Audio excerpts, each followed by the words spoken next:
Jeg er ved at strikke min Anna kjole, og den har nogle rigtig fine striber.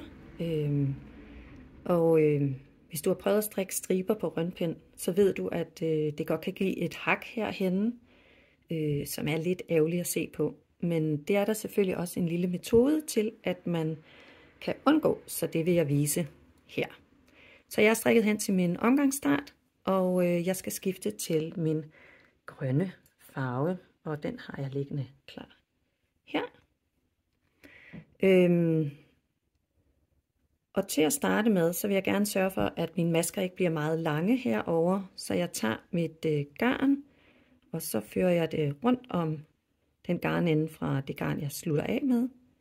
Og så binder jeg sådan en lille lykke her.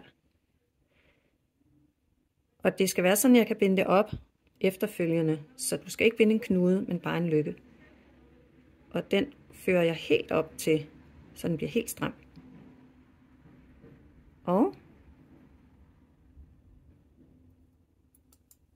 så går jeg bare i gang med at strikke med min nye farve, og så sker magien, når vi når hele omgangen rundt.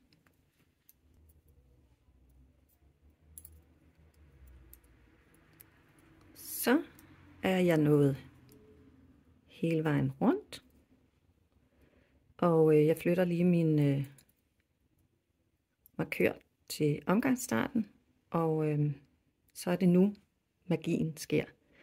Jeg skal bruge den maske, som ligger nedenunder den, der sidder på pinden. Og der skal jeg samle højre ben op og sætte den op på pinden. Og så strikker jeg simpelthen bare de to masker ret sammen. Og det er det. Mere magi er der simpelthen ikke i det.